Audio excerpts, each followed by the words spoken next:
Pelicossauros. Ele foi publicado na revista Ciência Hoje, na data de 21 de fevereiro de 2014, pelo Alexander Kellner. Esse artigo fala sobre os pelicossauros, que são mais antigos que os dinossauros e chegaram a ser vertebrados dominantes na Terra entre 300 e 250 milhões de anos atrás. Para explicar o que são os pelicossauros, primeiro precisa-se entender o que são os amniotas, que é um grupo de vertebrados que desenvolveram uma membrana que é chamada amniótica, que serve para proteger o embrião. Tal característica os tornou menos dependentes da água para o desenvolvimento embrionário e evitava que eles tivessem que passar por um estágio larval seguido da metamorfose, como acontece com os anfíbios. Geralmente, os amniotas possuem ovos de casca dura que podem ser postos em terra firme e não mais dentro de corpos aquosos. Eles podem ser divididos em dois grupos, os répteis e os sinapsídeos. Não se conhece ainda um ancestral direto que teria dado origem aos amniotas, mas pode-se dizer que deve ter sido um animal que estava perdendo os hábitos anfíbios e pelo menos iniciando o desenvolvimento do ovo amniótico. Entre os primeiros vertebrados que podem ser classificados como amniota, alguns têm características semelhantes aos mamíferos, como uma abertura na parte posterior do crânio, distinta da que se observa nos répteis.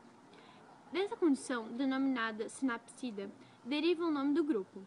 Por outro lado, a dentição mais uniforme e o aspecto do corpo que lembra superficialmente os répteis levaram os pesquisadores a se referir a esses vertebrados como répteis mamaliformes, que foram classificados em um grupo denominado Pelicosauria. Se evita esse termo, já que é um agrupamento considerado incompleto, não reunindo todos os organismos que representam a história evolutiva do grupo. Por isso, usamos o termo pelicossauro, que significa que é um termo mais informal.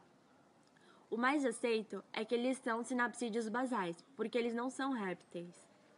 A maioria desses pelicossauros foi encontrada na Europa e na América do Norte. Eles se extinguiram no período Permiano. Estimativas sugerem que cerca de 95% das espécies marinhas e perto de 70% das formas terrestres se extinguiram nessa época. Ela é considerada maior do que a extinção em massa ocorrida há 65 milhões de anos atrás, que dizimou a maioria dos dinossauros e diversos outros grupos de vertebrados.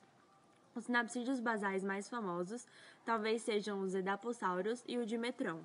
Com base no exame de sua dentição, o edapossauro é tido como forma herbívora, que se alimenta de plantas de folhas espessas e resistentes. Tinha relativamente a sua cabeça pequena em comparação ao corpo, mas a sua característica mais marcante é que eles apresentavam a vértebra com o espinho neural bastante alto, formando uma espécie de vela no dorso. Alguns pesquisadores defendem que essa vela poderia auxiliar o animal a controlar a temperatura do corpo e que eles pudessem se reconhecer entre os membros da mesma espécie. Já outros dizem que eles usavam isso para se defender e para distinguir machos e fêmeas ou para atração sexual.